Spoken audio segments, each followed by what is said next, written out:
What do you think would be the most important skills that tomorrow's CEO should focus on, given that you're like on the main board as one of the top companies and you work very closely with CEOs? What are the key two characteristics or skills that this youngster should know and master for to be tomorrow's CEO? Okay. Something which to me, which I always find important is to be always open to new thinking. Not to be have fixed views or fixed ideas, and to say that in every challenge there is an opportunity. So today I would imagine that one of the key characteristics that we should build is to build resilience. That we as leaders must be able to build resilience and be able to motivate the people who you are working with.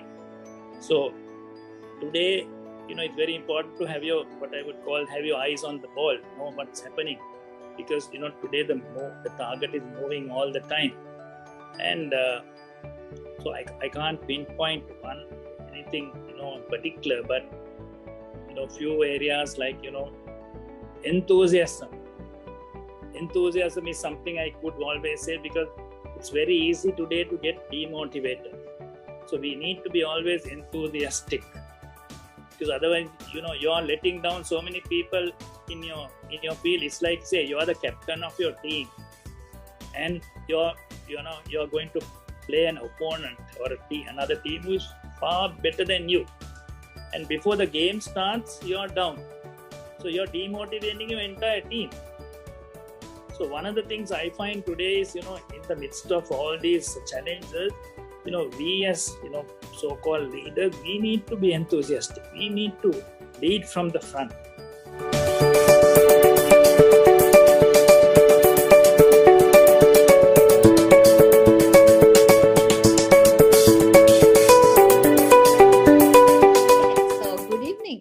Welcome to another session in the MBA Diaries, where you will be meeting another expert and another veteran in the corporate world. So as Asia Pacific Institute of Information Technology, we are honored to be hosting this session today with another veteran in the global corporate world, especially in a time where many discussions are held about global challenges and overcoming them, and for that matter, national challenges as well. So while we are welcoming all our students from Staffordshire University, from APIT Sri Lanka, along with our partner university members and foreign delegates and all the other diplomats who are joining us, in addition to that, all the other distinguished guests who are in the platform today, I'd like to invite our chairman of APIT Sri Lanka, Vice President of Nestle, Mr. Bandula Egodage, to share his visions and expressions to start over. Chairman, over to you. Thank you, Kaushali. On behalf of our CEO, Rohan and the board of directors and the entire staff of APIT, very warmly welcome Dr. Rohan Fernando for being with us, and in spite of busy schedule, and he's joining us for the betterment of our student population and to share his views and to guide them and to give them a new lifeline for them to go extra mile during their student time in APIT. So thank you very much for being with us once again, Dr. Rohan. And APIT, everyone knows that for the quality education, but we believe actually not only the quality education, to fulfill those guys, it has to be surrounded with the full sort of values and ethics, and end of the day, once you complete your education, you need to get that extra mile to become a rightful personality of the society. That is why the great initiative that done by Dr. Rohan Tatuporala, bringing many VIPs and the opinion leaders to have a dialogue, to have the right interaction with the student population, to get to know about their vision and how they deal the society, the day-to-day life, and what sort of inspirational visions and the implementation that they have. In fact, honestly, during our childhood, we didn't have that opportunity to have the direct intervention, people like you, Dr. Rohan, those days. This is your basically the 70th or 72nd CEO who is talking to our student population. So it's a great privilege. So now we want to get the maximum out of you from my dear students. So put whatever the question that you have when they are discussing, and also share your view. Also, Kaushal will navigate you with the question and answer session. So this is once again, Rohan put this as a initiative. It's a knowledge sharing basis exercise, and also it's a direct intervention with the opinion leaders of Sri Lanka. Not only that, not only the Sri Lanka, this is not limited to Sri Lanka. In this session, a lot of diplomatic, the personalities, and even for this discussion also, I'm sure that they are in the platform. So very warmly welcome them as well.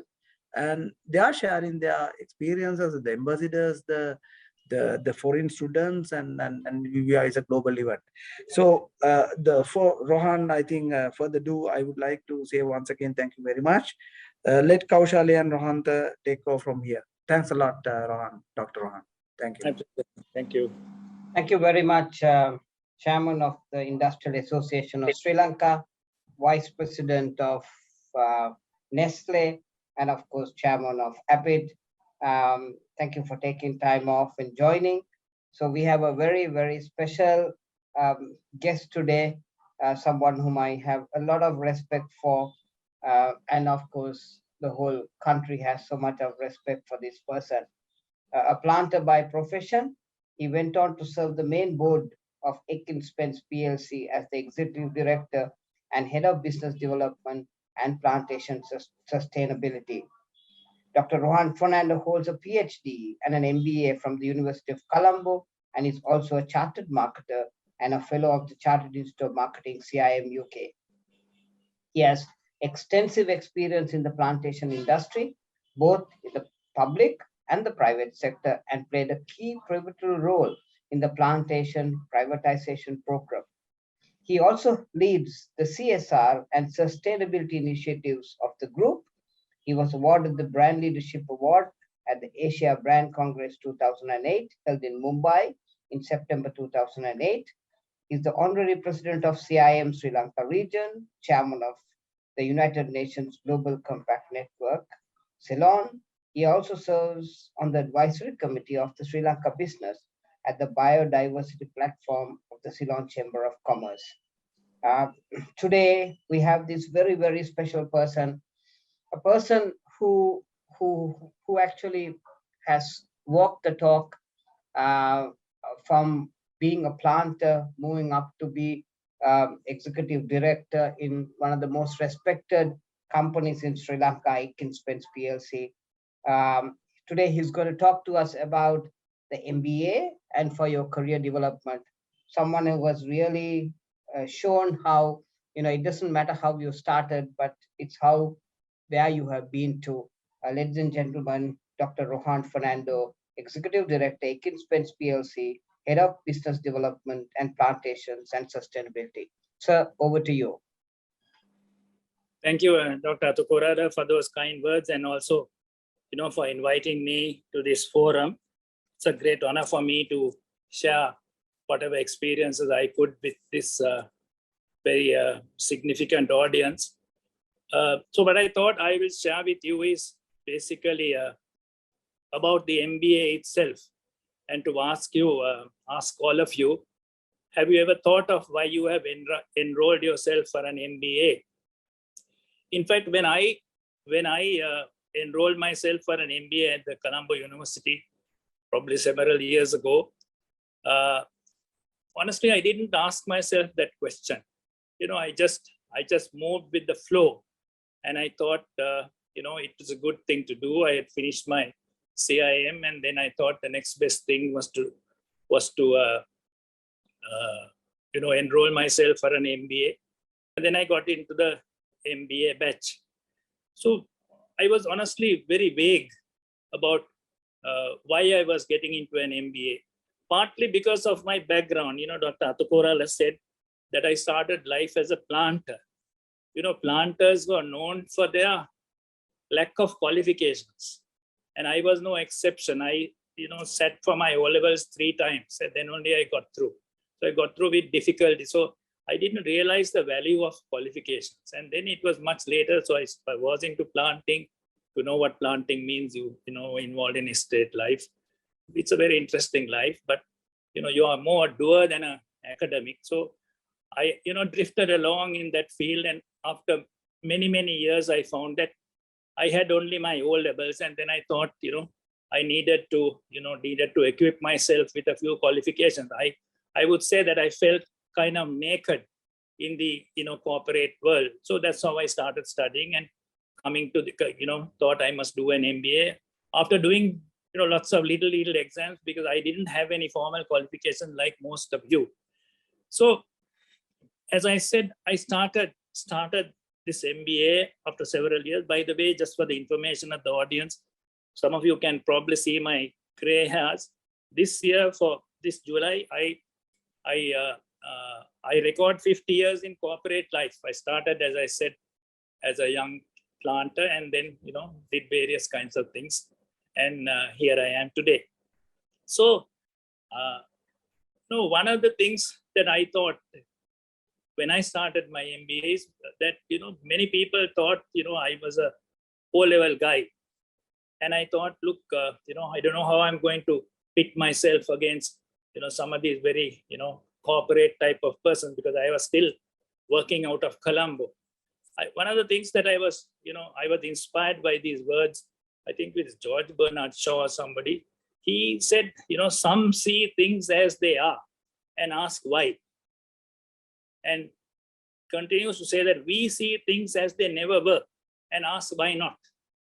So I thought to myself, why shouldn't I do an MBA?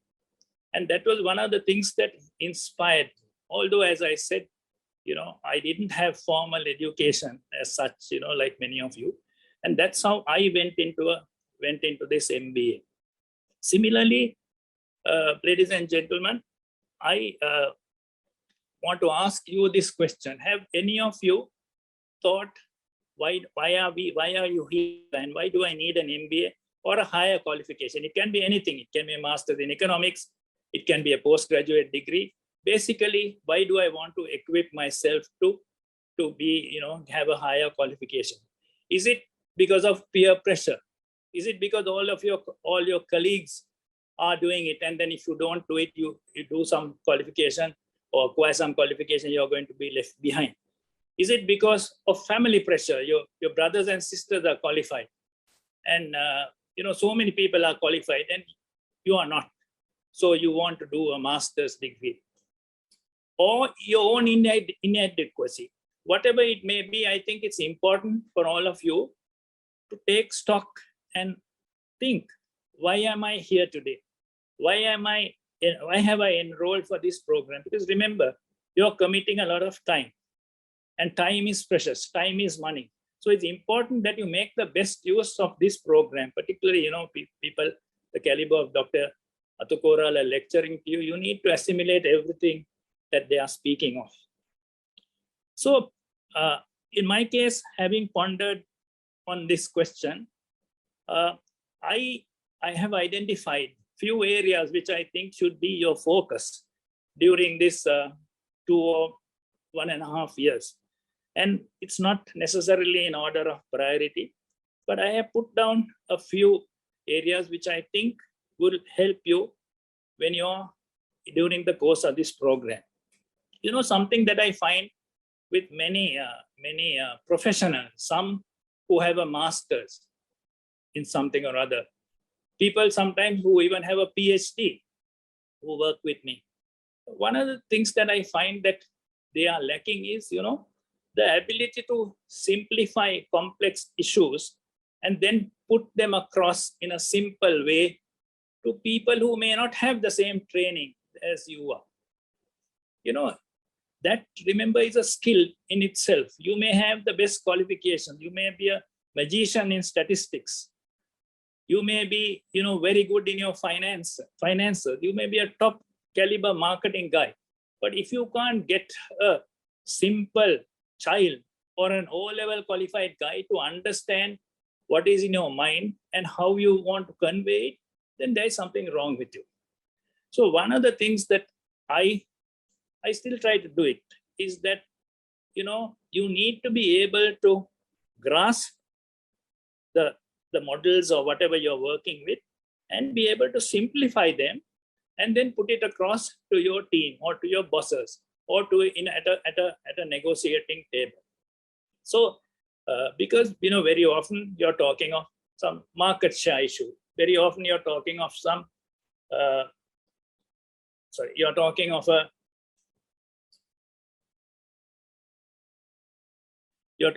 a issue with competitors. And then here you come with all your qualifications and you are trying to say so many things. You'll talk of Philip Kotler, you'll talk of Peter Drucker, but sometimes be able to convey something to the audience in a simple way is lacking. The next thing I think which many people fail to do is the ability to play well on teams. What I mean by play well on teams is I did a little bit of sports in school. So did people like Rohan. And one of the things I learned is teamwork, how to play as a team, to respect each other, to be able to realize the strengths and weaknesses of your team. And now in an MBA too, you have groups. How do you appreciate your group? How do you make use of the strengths and weaknesses of your group? Or are you a loner? Or are you a dominant individual in the group?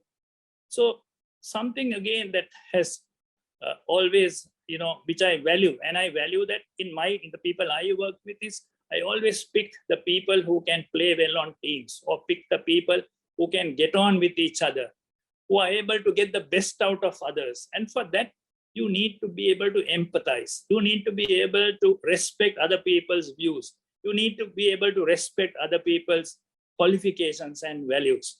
And these are very important characteristics. And I can tell you very easily with my long years of experience, both what I have told you today are hard to come by in the corporate world. Many people are come with MBAs, as I said, masters in this, masters in that, but simplifying issues, being able to work together with people.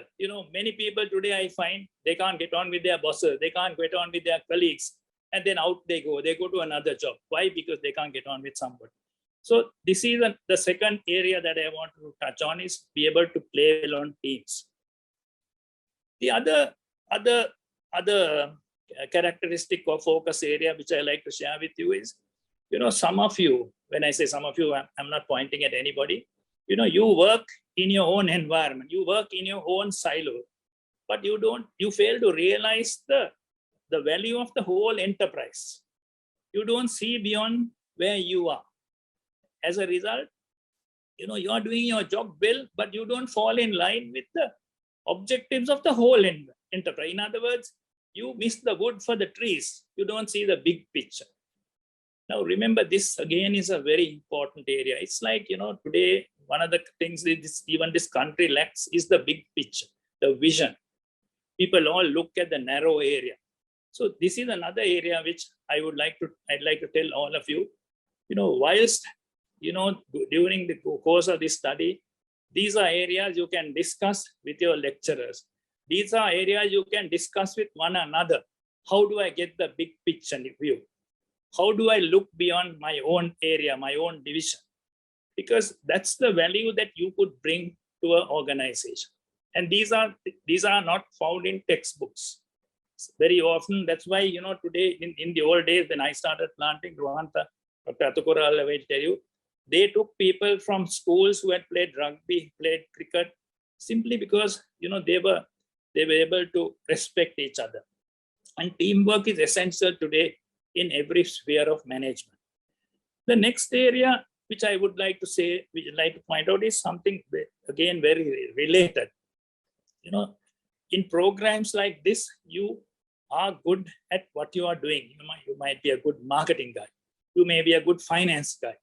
You may be a good HR specialist. You might pass all your exams. acquiring your conceptual skills, the ability to conceptualize, things in your organization, the ability to conceptualize an issue that the company is having is a skill in itself. To me, it's also an art. And it's not everybody who is able to conceptualize. To conceptualize, you must be able to analyze. To be able to analyze, you need to go down to the grassroots level. You need to have an appreciation for research.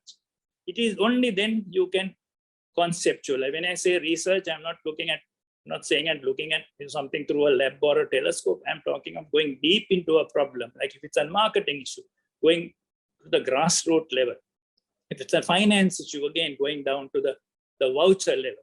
Because what today organizations lack is, the ability to conceptualize what their strategies are and conceptualize the vision to be able to be competitive in today's changing world. Another skill that is related is the networking skills. Today, remember, there are so many of you. I heard one of your lecturers saying that there are, I think, about 40 or 50 of you.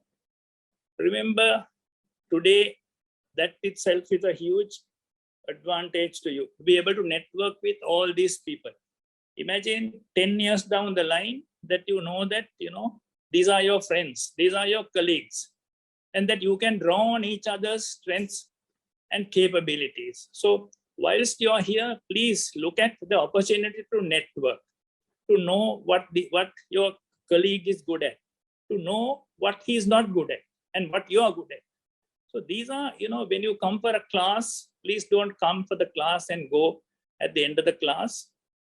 Look to see how much you can network with each other, how much you can grasp, experiences and opportunities that, your colleagues have gone through for your own betterment. The next area which I want to touch on in the broad area is the lessons from an MBA or lessons from a program of this nature. One of the things today that many people lack is that they don't want to build leaders. Now, building leaders is not for people like me alone. Yeah, if you are a manager, you have people working under you. You have to build those people below you. Today, nobody thinks of building the people below you. Remember, when you're in an organization and you have guys below you, it's your ability to build them, to be able to take up the next level. Today, I have found in my own experience, many leaders don't want to build people below them because they are scared that they'll take their job. As a result, they don't build, they don't share experiences, they don't share knowledge. Now, this is not the hallmark of a good manager. This is not the hallmark of a good leader.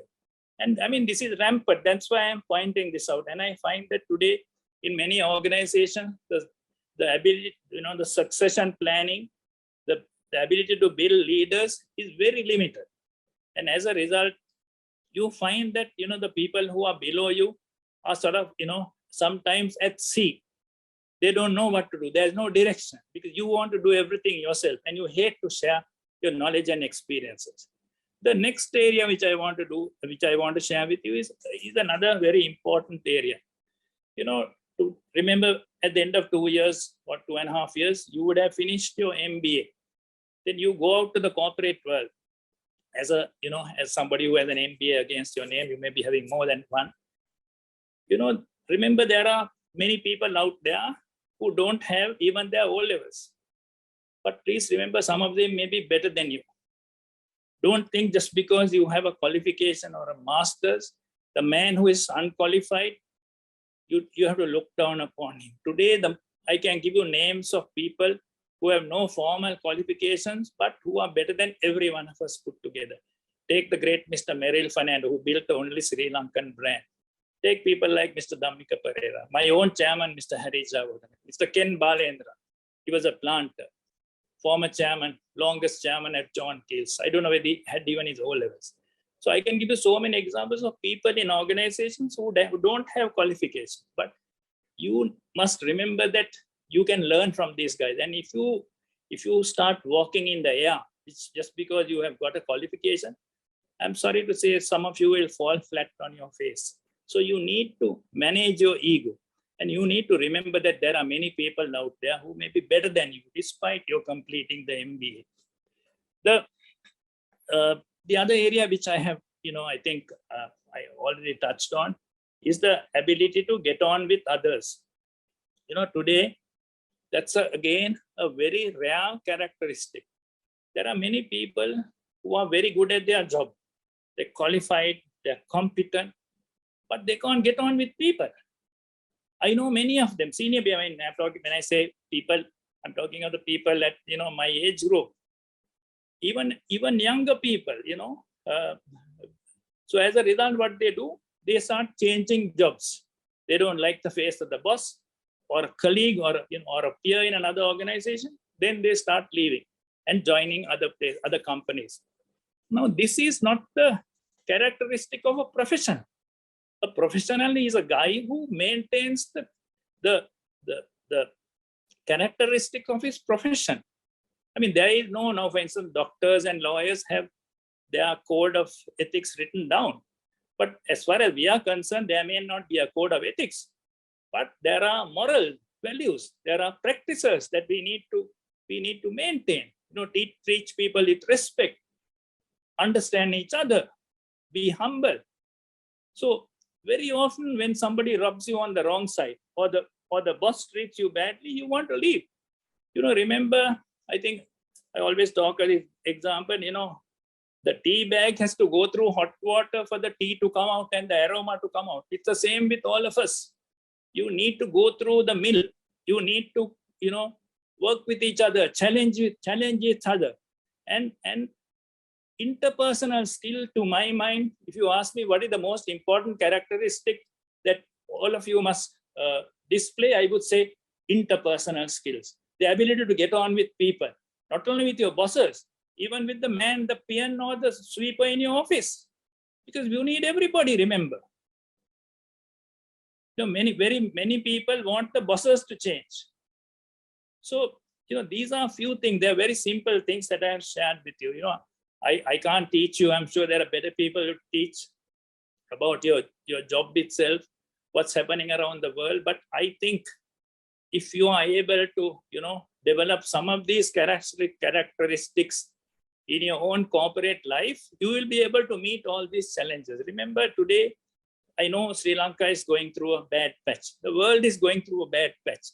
But why are you getting yourself qualified? You are getting yourself qualified to be able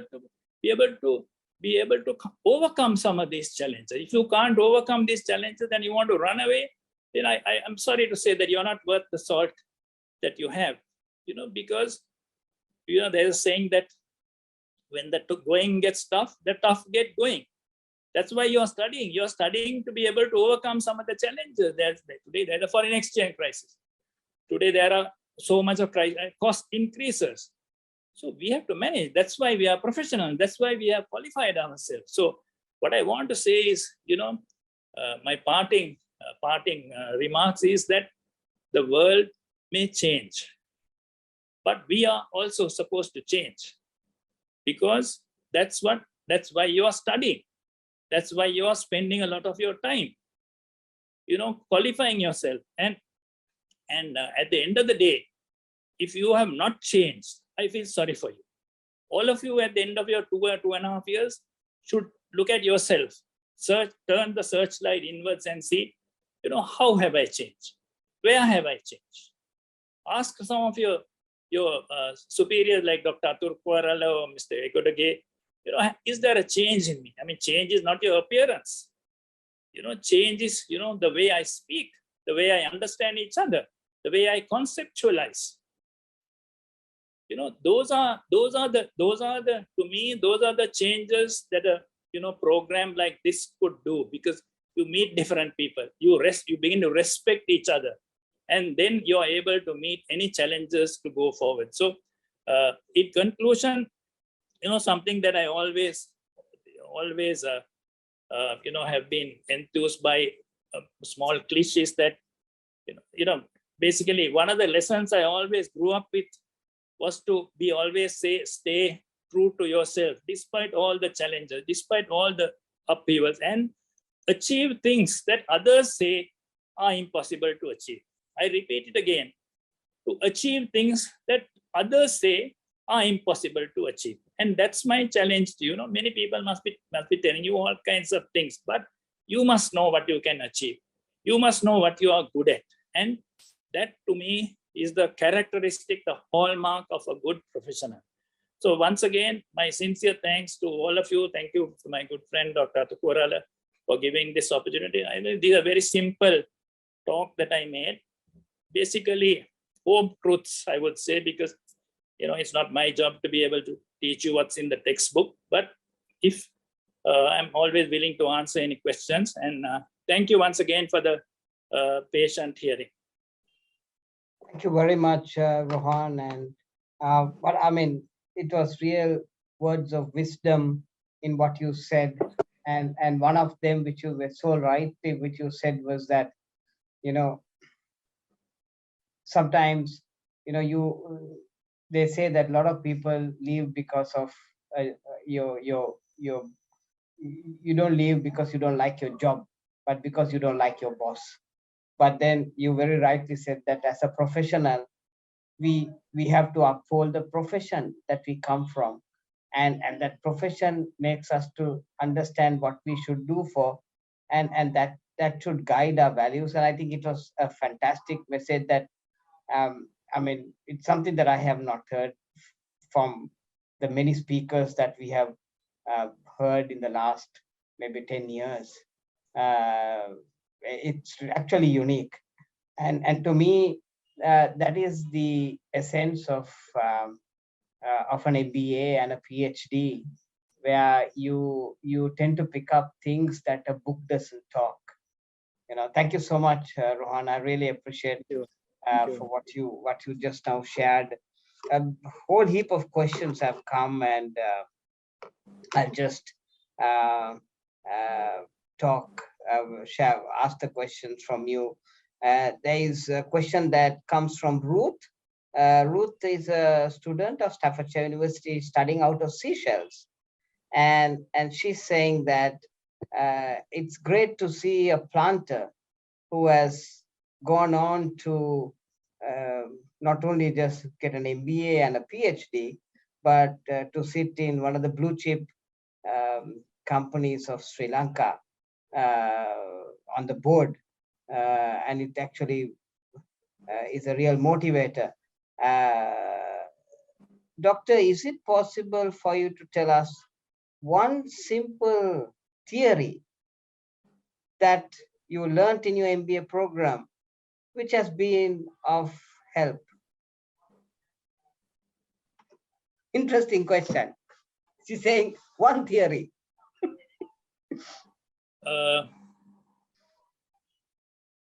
So you're talking of theory. So something that I have always been sort of what shall I say, valued is about the BCG metrics. I think Rwanda, you know this better than me. The cash cow, the stars, how to be able to identify and what to exit, what to build. So that's something that always, I always think of. And another area which porters, can't remember what it's called, but something that has always interested me, maybe because of the marketing background, is about the strategy of differentiation. I always value the strategy of differentiation. I think that even as people, we must be different. We can't be also ran. Yeah. And that's what I could, give you a quick answer. I mean, actually, that's fantastic, Rohan. To be very honest with you, when you have so many cost structures increasing in the last 1 week, and your cost increasing by 30%, the only way you can manage the business is to look at your portfolio and see which are the ones which are growing, and which are the ones which are kind of a question mark, like you very rightly said. And you key look at the portfolio. And that day I was talking to a CEO from a large FMCG biscuit company. So they have just put all their brands to very rightly what you said on the BCG matrix, and they have said, let's focus on the stars, which is having a margin is more than 35%. And anything that is not giving us a margin of 35% means that you're not making money. So they've said, put that in the back burner. Let's see whether they have the packaging material, the raw material, to make sure that your production processes are in place, to make sure that the availability is all right across the country, especially because there's a shortage of diesel. And they're giving total priority to the star and the question marks. Okay. So I think it's so important on what you just now shared, because end of the day, 2 months ago, the brands that we were supporting are not the brands that we can support today, because the whole cost structure has changed. Absolutely. So I think it's really a brilliant piece of data which you shared, Rohan. And of course, second one is that in a market which is intrinsically competitive, I suppose the only way that you can get yourself into the consumer's mind is by differentiating. So if you don't differentiate, people forget you in terms of share of mind, and they kind of, you don't get that kind of share of voice on media, and of course that makes you not to get that share of shelf space of a shopper when they go into the supermarket, kind of a thing, and obviously you lose out. So that's really nice, Rohan. So that's from Ruth from Seychelles. There's an interesting question coming from the planter Lasanta, who is at Kotagala plantations. He's heading the business in that region, and he's saying, Doctor, yesterday we saw the tea prices increasing by almost 200 rupees. So don't you think that sometimes when you devalue a currency, there are also benefits to exports? Your view, please. Yeah. Well, the benefit to exports is initially the best benefit is to the exporter.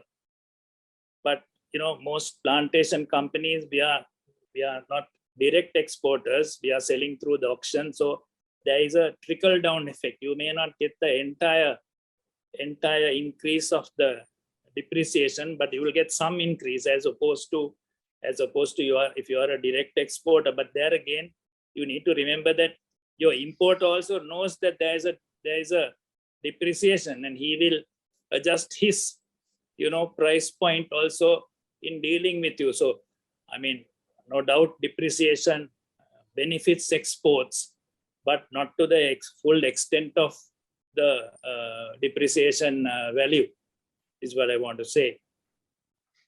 Nice. Thanks, Dr. Rohan. Another nice question coming up. What made you get into planting? And was it because there was somebody who mentored you to get into planting? It's coming from a person called Dida. He's studying from UAE. He's one of the Staffordshire University graduates, Ron. No, not really. I did a lot of sports. I played cricket at school, and as I told you, I just managed to pass my O-level with much difficulty. So the only job that you didn't require a qualification was to be a planter. And so I took the first job, and Ron, it was a glamour job at that time. In the old days, 1972, as I said, 50 years for this July. So that's how I went into planting. Oh, I still value. Sorry. Sorry, I'm getting this. He's WhatsApping me right now. So do you have a mentor right now? My mentor is the Almighty God. That's what I could say. Did I hope you got the. Yeah, I hope you got that answer. I always believe that it's the grace of God that has brought an unqualified man like me to where I am today. Rohan, another nice question is coming out from a lady called Dilhani. She runs a construction company from Gampaha, again MBA grad. She's saying, what has been the most memorable moment in your 50-year career, and why was that so important in relation to what you have studied on the MBA program? Well, I think something that I really valued was that okay, maybe I can give two things. One is, I think at the age of 34, when I was invited to the board of one of the boards of the Sri Lanka State Plantations Corporation by the late General Vijayaratna, when at those days the average age for a director in the state plantations was, like 55, I was 34. And the other very significant, I don't want to call it achievement, but blessing that I got was, to be on the board of Atkins Spence in 2005. Oh, yeah. Now it's 17 years since I'm on the main board. So those are two, things that I really value. And of course, completing my PhD after 3 times shy at the O levels.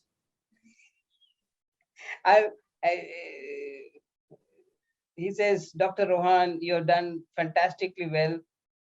We have passed out our A levels also, and I think you're a motivation for us to finish the masters, because some of us actually wanted to give it up because it's so tough. Give up. And another nice question is coming. What are the strategies an RPC need to adopt for the future sustainability of the tea industry with the changing dynamics in global and local scenario?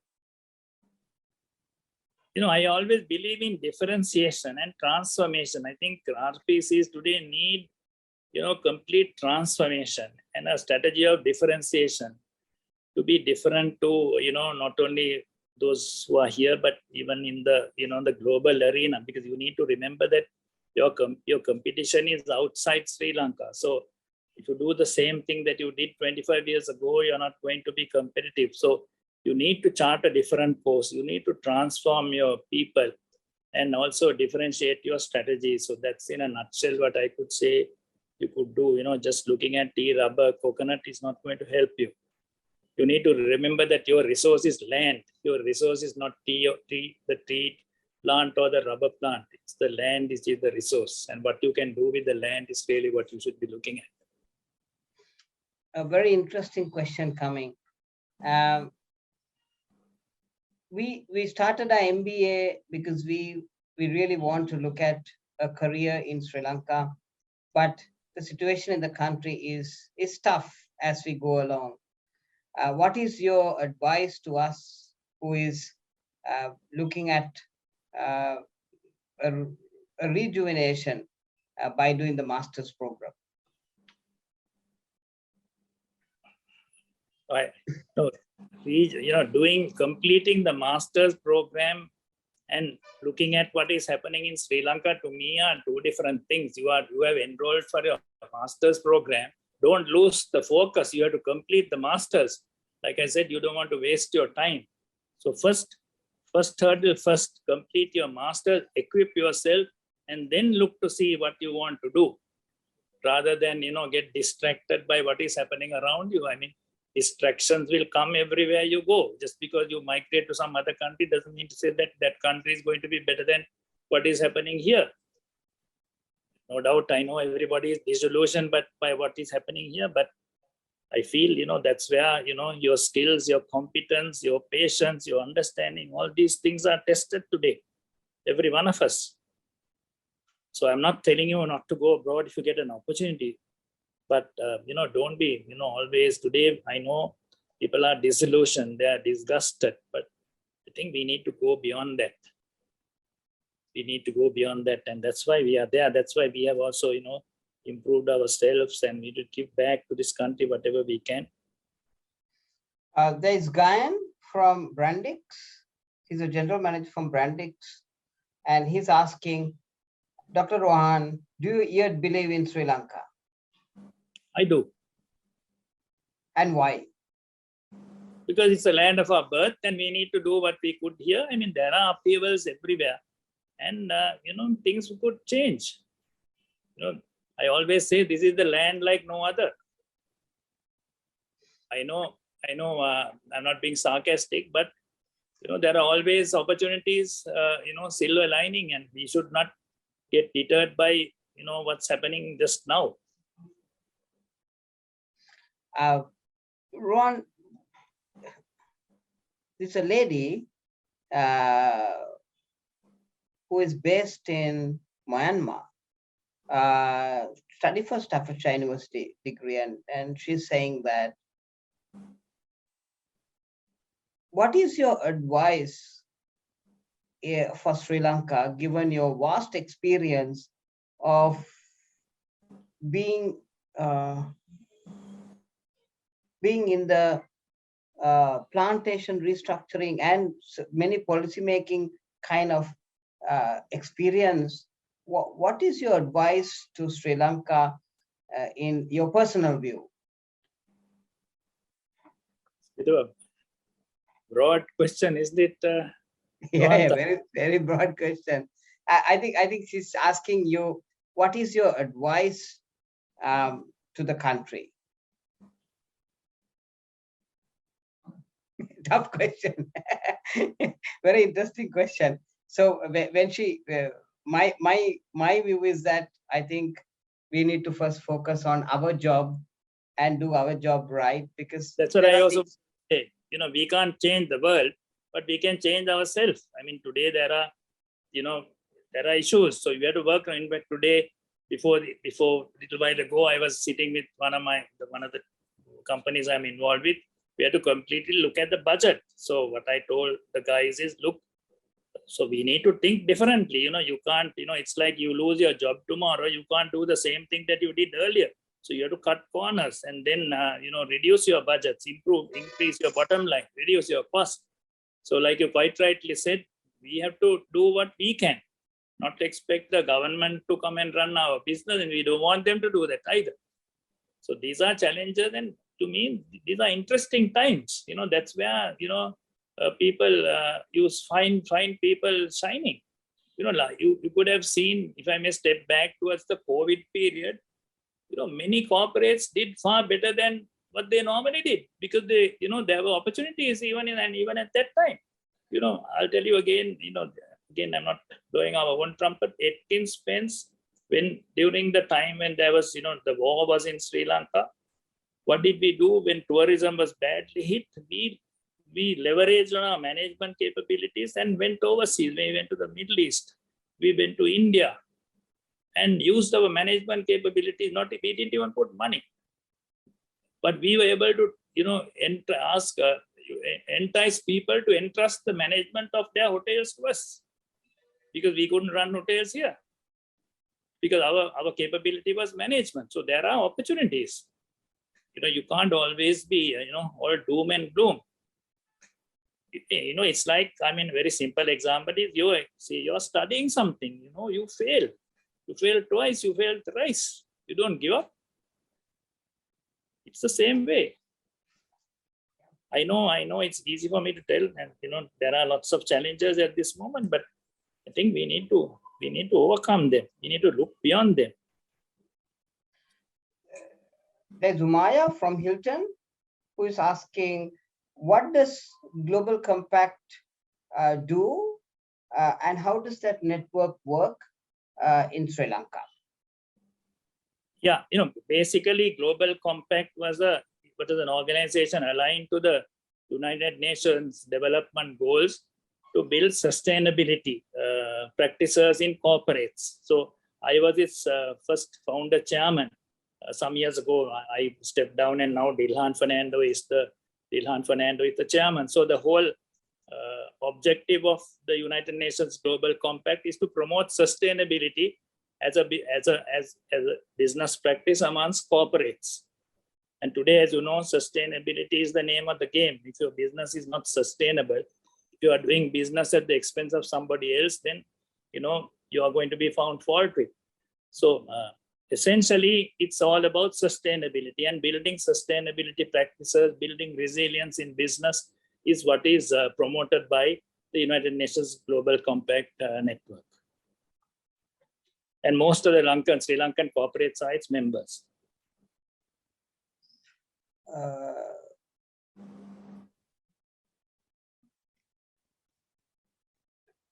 Yeah, the same person is asking, what does the biodiversity platform of the Ceylon Chamber of Commerce do in terms of how does that work, and is there anything that we can pick up from this platform? No, there again, the biodiversity network is about maintaining biodiversity in Sri Lanka, and how corporates can be an example to those around us. And again, it's all connected with sustainability. Again, the Dilma, so many other companies, Atkins Spence, MJF Group, MJF Groups and Haley's, they are all at the forefront of it. Dialogue, Unilever. So it's all about maintaining the biodiversity in the environment is what they promote.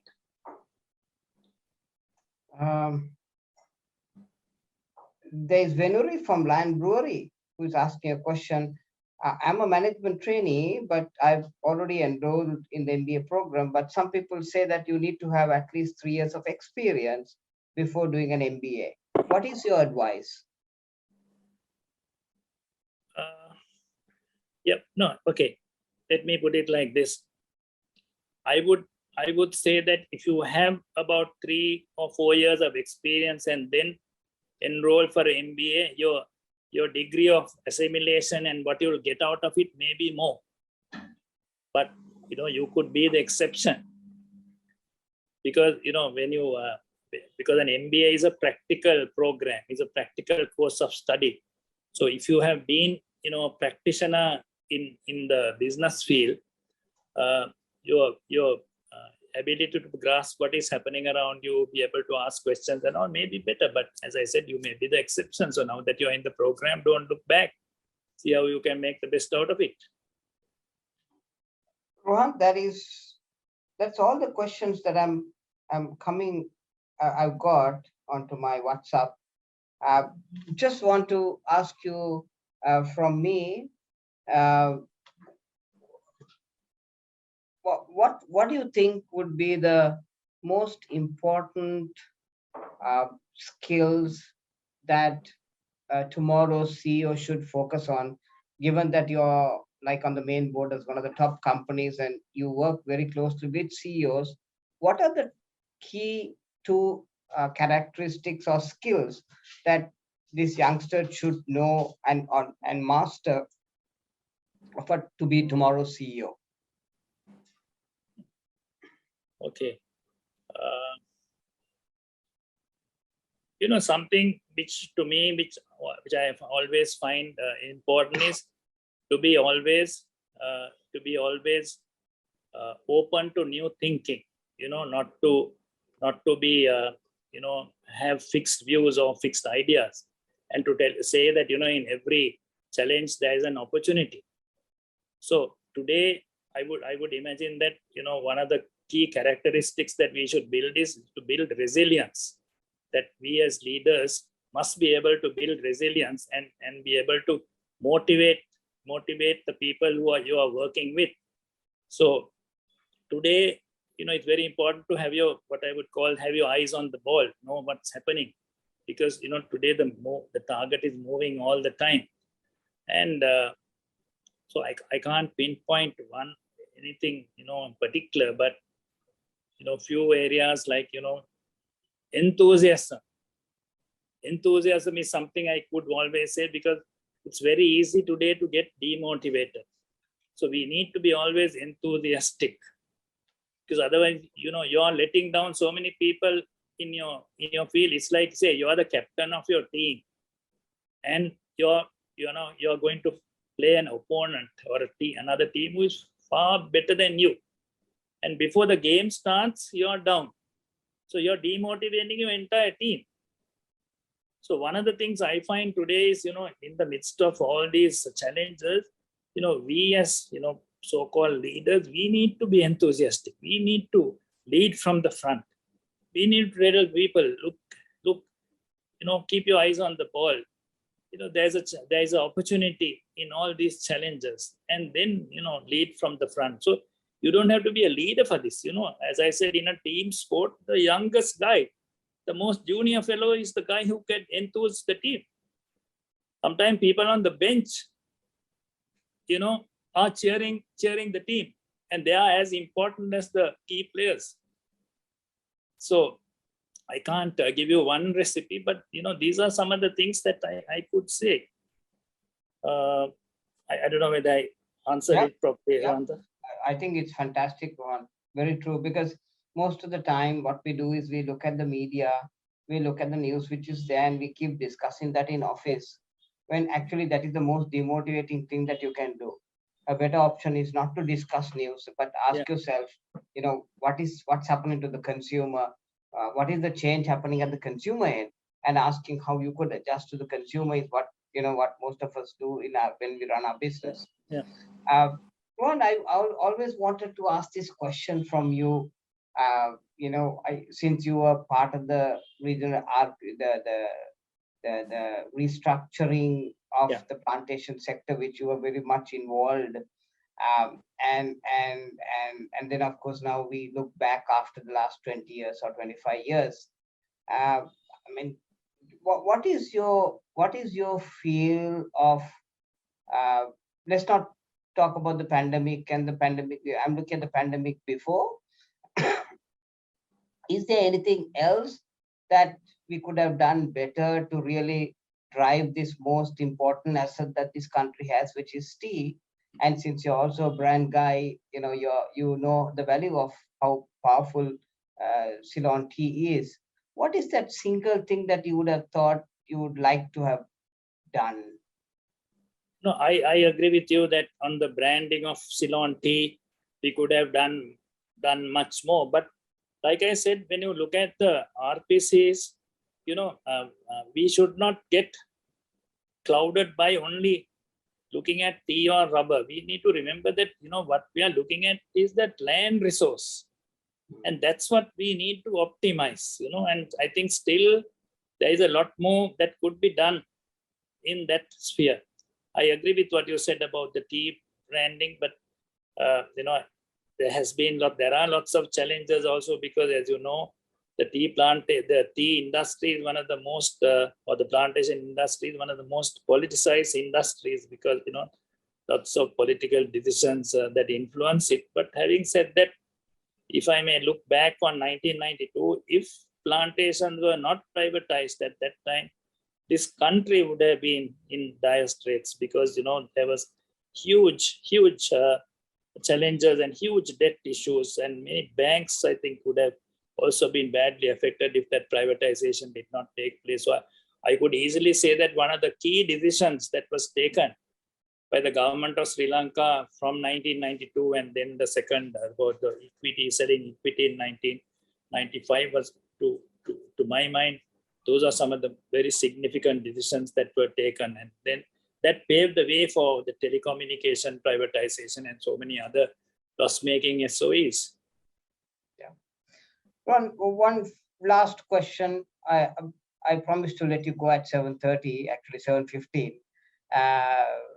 If there is one advice you have to give young Rohan Fernando starting at 21 years old, what advice would you give that young Rohan Fernando?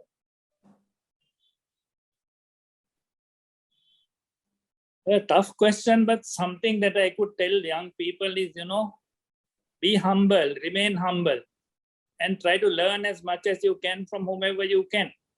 One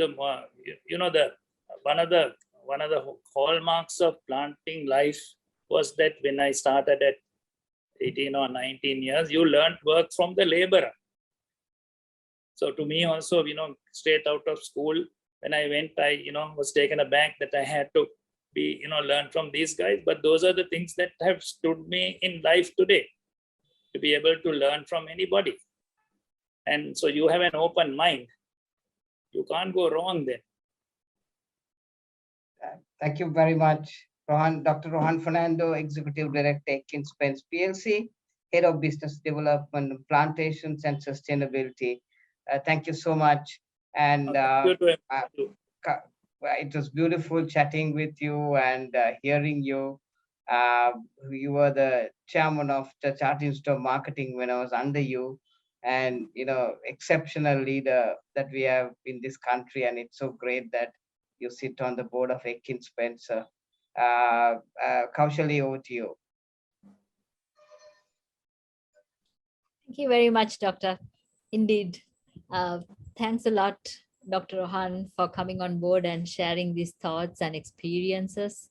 It was amazing to listen to you. And dear students, I'm sure this will be such an inspiration for you to not lose faith at this moment, because as he very clearly said, there is no other land like this land where you're born. So with that hope, with that experiences which are shared by Dr. Rohan, we come to an end of another session. We will meet back again in another week's time. Until then, do not lose hope. And there's always a chance, there's always an opportunity for you to look for inspiration, and wish you all the very best. And thank you so much, Dr. Rohan. We really hope that we can see you back physically in our premises in the university to say hello to the students. Looking forward to that. And with that, good night. Thank you. And thank you for the honor to my friend Rohan and all of you. Thank you so much. Good night, Rohan. And good night.